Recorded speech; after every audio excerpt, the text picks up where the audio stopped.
Hello everyone, my name is Shruti Goyal. Welcome back to my YouTube channel Cherish Learning.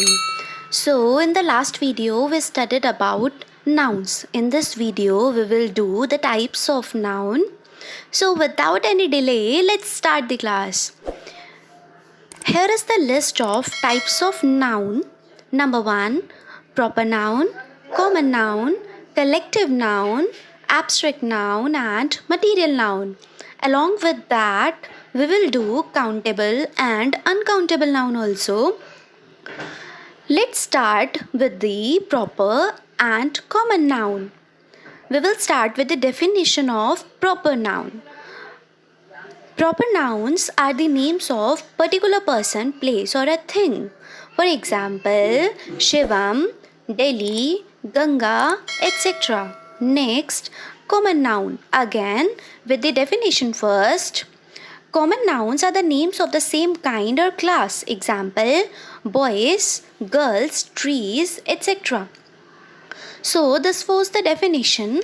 Now I'll show you some pictures and we will understand the difference between proper noun and common noun. So here is the picture. As you can see, he is Karthik. In the next picture, there are some boys.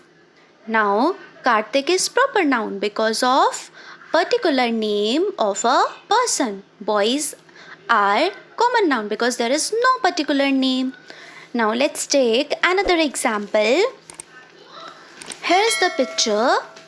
This is a mango tree, which is a proper noun.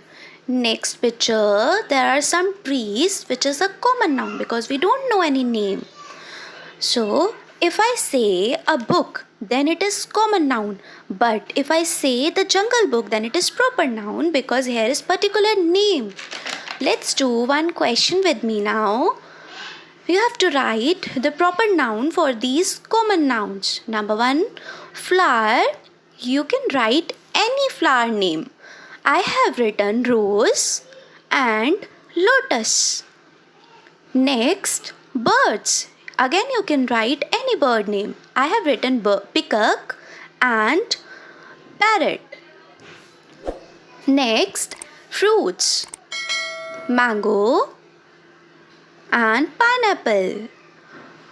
So this was the difference between proper and common noun. Now we will do collective noun. Again, we will start with the definition first. These are the names of a collective or a group of people or thing of the same kind. Remember, same kind. Let's take example.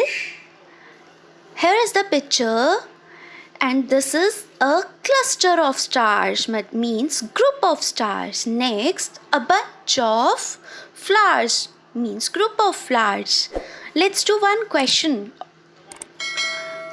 Question is, fill with collective noun. A dash of singers. Answer is band. A band of singers.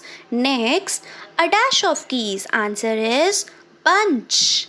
A bunch of keys. Next, a dash of students. The answer is class. A class of students. So that's all for today's video. In the next video, we will do abstract, material and countable and uncountable noun. Till then, do like, share and subscribe. Thank you so much for watching.